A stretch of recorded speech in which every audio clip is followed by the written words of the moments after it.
আসসালামু আলাইকুম। অর্থনীতি অনার্স দ্বিতীয় বর্ষের ইন্টারমিডিয়েট ব্যষ্টিক অর্থনীতির আমাদের একটি গুরুত্বপূর্ণ আলোচনা চলছে উপাদান বা উপকরণ বাজারের।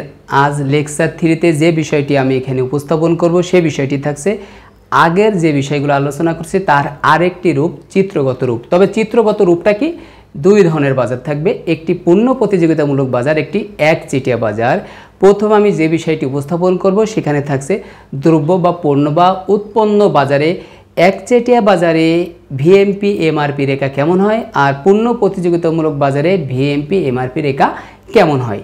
দেখো, এখানে আমাদের একটা বিষয় মনে রাখতে হবে যে ভিএমপি এমআরপি মূলত দ্রব্য বাজারে বা পণ্য বাজারের ক্ষেত্রে ব্যবহার করা হয়। আর আমরা আরও একটি বিষয় এর আগে আলোচনা করেছি যে ভিএমপি সূত্র লিখেছি এবং এমআরপি সূত্র লিখেছি, তোমরা সেখানে দেখে আসবে যে আসলে কি সূত্র লিখছিলাম।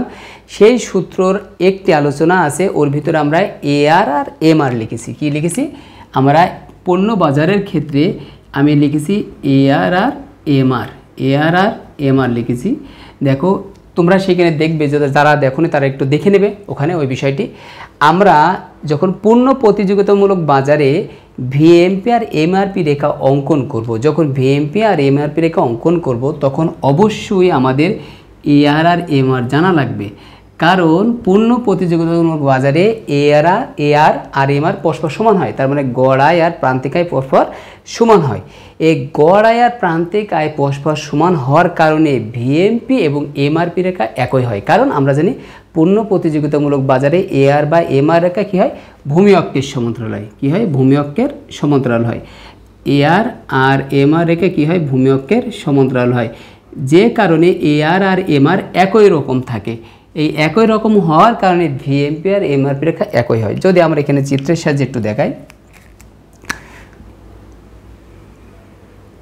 আমরা পূর্ণ প্রতিযোগিতা সহজ করে একটু দেখাতে চাচ্ছি। ও এক্স ও ওয়াই, এই লম্ব অক্ষে আমরা দেখাবো ভিএমপি আর এমআরপি, আর ভূমি অক্ষে আমরা উপকরণ নিয়োগ দেখাবো। এখানে আমরা নিয়োগ দেখাবো। আচ্ছা, এখানে রেখাটি কেমন হবে? অবতল আকৃতির একই রেখা হবে ভিএমপি সমান এমআরপি অথবা এমআরপি সমান ভিএমপি। তাহলে পূর্ণ প্রতিযোগিতামূলক বাজারে ভিএমপি বা এমআরপি রেখা একই হয়।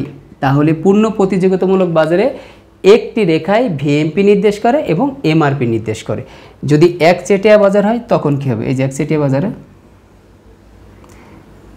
বাজারে দেখো, এখানে এই যে ভিএমপি হবে আর এমআরপি হবে, এখানে নিয়োগ হবে। এখানে আমি অক্ষগুলার ওইভাবে চিহ্নিত করছি না। দেখো, একচেটিয়া বাজারে আমরা জানি একচেটিয়া বাজারের ক্ষেত্রে এআর গ্রেটার দেন এমআর হয়। তার মানে এআর আর এমআর বলো সমান হয় না। তাহলে একচেটিয়া বাজারে এআর রেখাও ভিন্ন হয়, এমআর রেখাও ভিন্ন, মানে দুইটা আলাদা আলাদা রেখা হয়। ঠিক এখানে ভিএমপি এবং এমআরপি রেখাও আলাদা হবে। কেমন আলাদা হবে দেখো, এ বিষয়ে আমি আলোচনা থাকবে আরও। দেখো, এখানে দুইটি রেখায় অবশ্যই অবতল হবে। উপরেরটা হবে ভিএমপি রেখা আর নিচেরটা হবে এমআরপি রেখা। গেল। এখন দেখো, ভিএমপি কেন বড় হবে? ভিএমপি গ্রেটার দেন হয়। একচেটিয়ামূলক বাজারে ভিএমপি গ্রেটার দেন এমআরপি হয়। একচেটিয়া বাজারে কেন ভিএমপি গ্রেটার দেন এমআরপি হয়? এর আগে আমার সেখানে সূত্র আলোচনা করা ছিল। আলোচনাটাই ছিল যে এমআরপি সমান, যে সূত্রটা আমরা লিখেছি এমপিএমপি গুণ এমআর, আর ভিএমপি সূত্র ছিল যে এমপিপি গুণ এআর। দেখো, যেহেতু এআর এখানে গুণ হচ্ছে তাহলে অবশ্যই ভিএমপি বড় হবে, এমআরপি ছোট হবে। কারণ এমআর এখানে কি ছোট, এমআর এখানে ছোট, এই কারণে ভিএমপিটা উপরে থাকে, এমআরপিটা নিচে থাকে। তবে এই বিষয়ে আরও আলোচনা থাকবে প্রশ্নের ভিতরে, যখন আমরা আলোচনা করব তখন আরও বিস্তারিত আলোচনা করব। তাহলে শুধু একটা বিষয় মনে রাখো, ভিএমপি রেখা এমআরপি রেখা পূর্ণ প্রতিযোগিতায় একটি রেখায় হয় অবতল আকৃতির, কিন্তু একচেটিয়া বাজারে ভিএমপি আর এমআরপি ভিন্ন ভিন্ন হয়। এই ভিন্ন ভিন্ন কেন হয় আর একই কেন হয় এই বিষয় নিয়ে আমাদের সম্পর্কভিত্তিক আলোচনা থাকবে। এটা এই পর্যন্তই। এখন দেখো, আমরা যাই উপাদান বা উপকরণ বাজারে।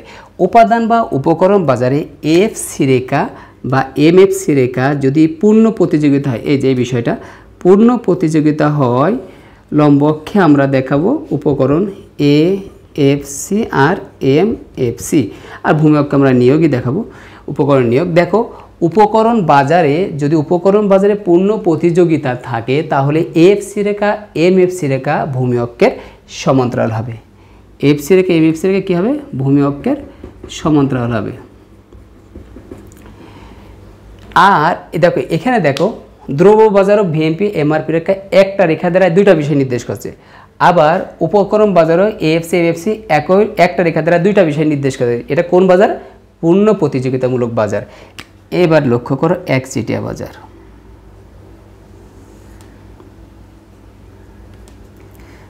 একচেটিয়া বাজার এখানেও আমরা লম্ব অক্ষে এএফসি দেখাবো আর এমএফসি দেখাবো আর লম্ব অক্ষে ভূমি অক্ষে আমরা নিয়োগ দেখাবো। দেখো উপকরণ বাজারে এএফসি এমএফসি রেখা বাম থেকে ডানে ঊর্ধ্বগামী হবে এবং এমএফসি রেখা এএফসি রেখার উপরে অবস্থান করবে, এমএফসি গ্রেটার দ্যান এএফসি হবে। দেখো উপকরণ বাজারে দুটাই ঊর্ধ্বগামী হবে। আমরা এটাকে অর্ধেক করে নিই। এখান থেকে আমরা এমএফসি রেখা অঙ্কন করব। এই রেখাটি এএফসি আর এই রেখাটি এমএফসি। দেখো উপকরণ বাজারের ক্ষেত্রে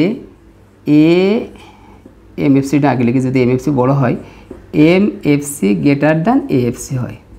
উপকরণ বাজারে এমএফসি গ্রেটার দ্যান এএফসি হয়।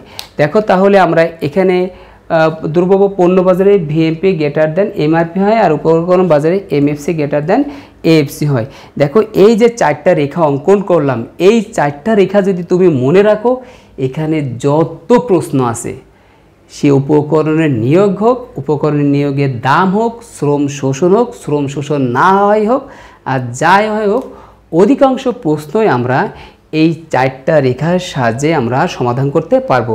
আমি আশা করব তোমরা অবশ্যই এই চারটা রেখা ভালোভাবে আয়ত্ত করবে। এর পরবর্তীতে আমাদের বিভিন্ন সালে যে প্রশ্নগুলো আসছে সেগুলো সলভ করব। তবে তোমরা অবশ্যই এই লেকচারগুলো আগে দেখে নেবে। আশা করি তোমাদের কাছে ভালো লাগবে। আর তোমরা অবশ্যই ইকোনমিক টিচিং একাডেমি ইউটিউব চ্যানেলটি সাবস্ক্রাইব করবে।